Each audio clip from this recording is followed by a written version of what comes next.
savez, c'est les femmes qui décident de l'avenir.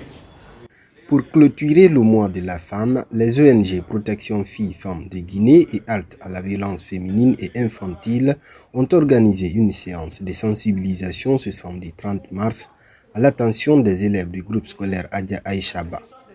L'ONG Protection Filles-Femmes de Guinée, durant tout le long du mois de mars, le mois de la femme, nous avons fait une sensibilisation numérique dans laquelle d'ailleurs l'ONG AFIV a fait participation à travers leur président.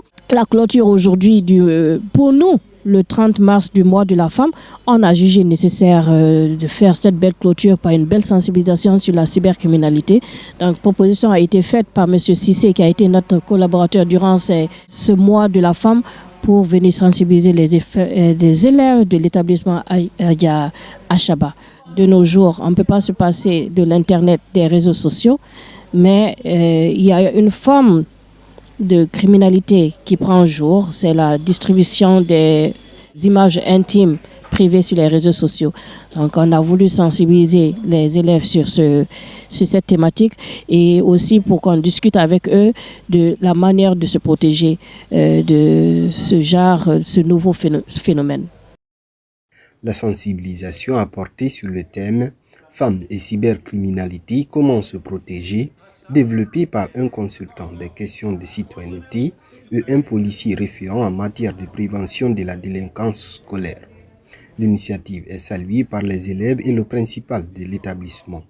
J'ai appris que comment les jeunes filles doivent se comporter sur les réseaux sociaux dans le quartier. Ils se postent nuls sur les réseaux sociaux ou faire des appels vidéo tout nuls. Je les remercie vraiment parce qu'ils m'ont donné quelque chose que je n'avais pas dans la tête. Ça m'a permis de comprendre beaucoup de choses parce que le colonel Keita, il a dit qu'aujourd'hui, le téléphone portable et l'ordinateur sont les moyens les plus utilisés chez les femmes pour s'exposer à la nature. Comme envoyer des photos nuit à des personnes. Bon, moi je dirais que ça c'est devenu une habitude pour toutes les jeunes filles.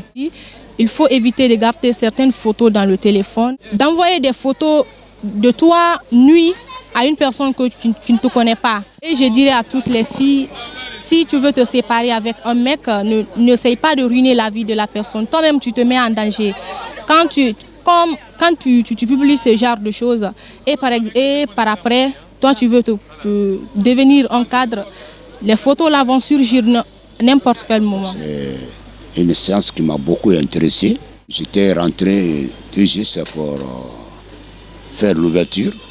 Mais en fin de compte, j'ai pris place parce que tellement c'était intéressant, surtout concernant aux jeunes filles qui sont tout le temps victimes de ces choses pareilles.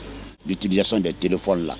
À partir même de leur séance là aujourd'hui, ça a beaucoup éveillé les filles, ça a beaucoup montré, ça a beaucoup donné de connaissances aux filles. On ne leur a pas donné de l'argent, mais ce qu'on leur a donné aujourd'hui est plus que des milliards. Parce que ça sauve leur vie, ça les met aussi en garde-fou contre certaines choses. Je ne ferai que les remercier et vraiment les encourager. Et je serais même, comme c'est le début des congés aujourd'hui, si je savais encore que c'est plus important que ça, j'allais m'impliquer encore pour que je fasse une obligation, bien un écrit, et que toutes les filles de l'école se présentent même. Pourquoi pas aussi les garçons. La cybercriminalité est définie à l'article 1er de la loi portant cybercriminalité et protection des données à caractère personnel comme étant un ensemble d'infractions pénales qui se commettent au moyen ou sur un réseau de télécommunications ou un système d'information. Les peines varient entre 1 et 10 ans d'emprisonnement selon les degrés.